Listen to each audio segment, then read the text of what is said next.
Avant de commencer, sachez que je publie régulièrement des vidéos.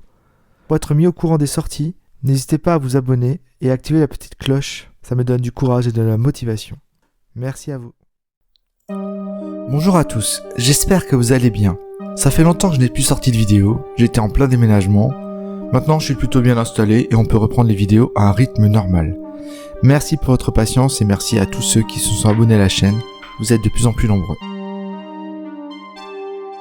La science me fascine, ainsi que la résistance du corps humain, qui quelquefois défie les lois de la physique.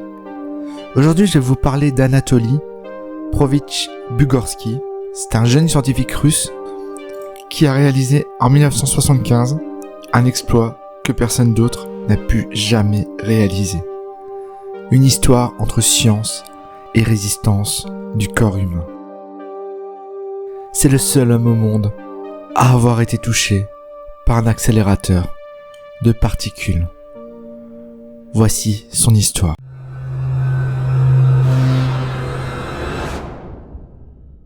Nous sommes en pleine guerre froide et l'Union soviétique investit beaucoup dans le domaine de la recherche et de l'énergie nucléaire. Anatoly Petrovitch Bugorsky est un jeune scientifique russe.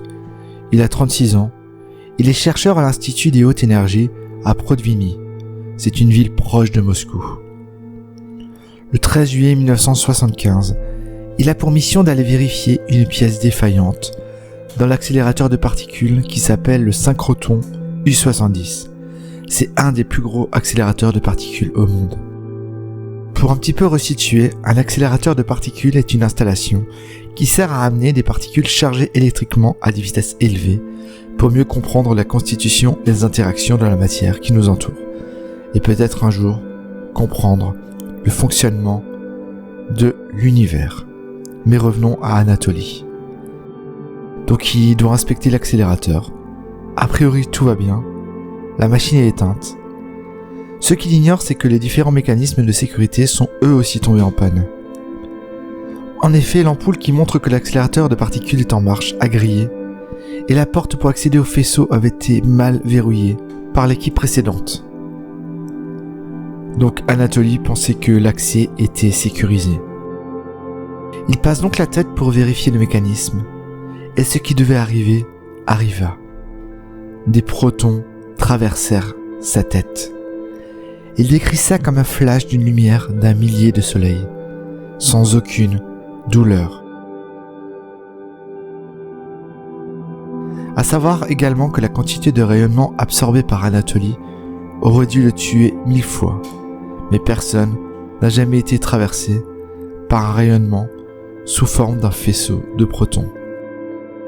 Voici une photo d'Anatoly pour mieux comprendre. Le faisceau a pénétré par l'arrière de sa tête et il est ressorti au niveau de son nez. Il rentre chez lui et ne parle à personne de cet incident. Il est scientifique, il sait très bien ce que les conséquences de cet accident peuvent induire chez lui. Et d'ailleurs, les conséquences ne se font pas attendre. Le lendemain matin, après une nuit agitée par l'angoisse, il se regarde dans le miroir et pour lui, c'est l'horreur. La moitié gauche de son visage a enflé, le défigurant.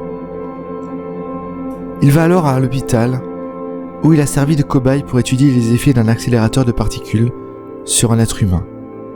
Son côté gauche du visage était partiellement paralysé pendant 2 ans et il est devenu sourd de l'oreille gauche. À savoir que l'hôpital ne croyait pas du tout à son histoire au départ. La peau située sur la trajectoire du faisceau se nécrose, puis se reforme. Il y a une chose encore plus étonnante. En vieillissant, le côté droit du visage de Bugorsky a pris de l'âge, alors que son côté gauche s'est totalement figé. Même 19 ans après l'accident, le chercheur ne parviendra qu'à plisser la moitié de son front.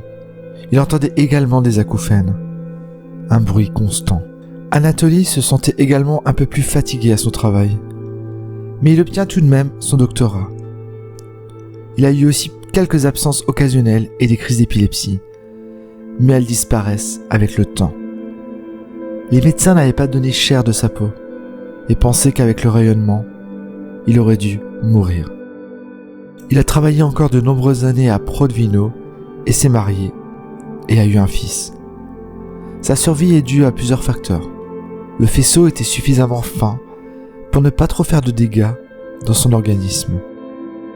Et aucun élément vital n'a été touché. Le cerveau dispose d'une plasticité chez tous les êtres humains qui permet de récupérer des zones abîmées. C'est ce qu'on peut voir d'ailleurs avec certaines personnes qui sont paralysées et qui, grâce à la plasticité du cerveau, permet de recréer des connexions. Et donc, certaines personnes après des lésions au cerveau peuvent, par exemple, remarcher. Mais ce handicap ne sera jamais reconnu par le gouvernement, comme c'était le cas par exemple des victimes de Tchernobyl. Il tente alors de servir de cobaye à l'Occident, en échange de traitements, pour contrer ses séquelles. Il devra payer de sa poche ces traitements pour l'épilepsie, des traitements qui sont coûteux. Si l'histoire d'Anatole n'est pas très connue, et malgré son côté exceptionnel, c'est parce qu'à l'époque de l'URSS, tout ce qui s'apparentait à l'énergie nucléaire pendant la guerre froide devait être tenu secret. Le chercheur devait attendre 10 ans et évidemment la disparition de l'URSS pour parler de son histoire.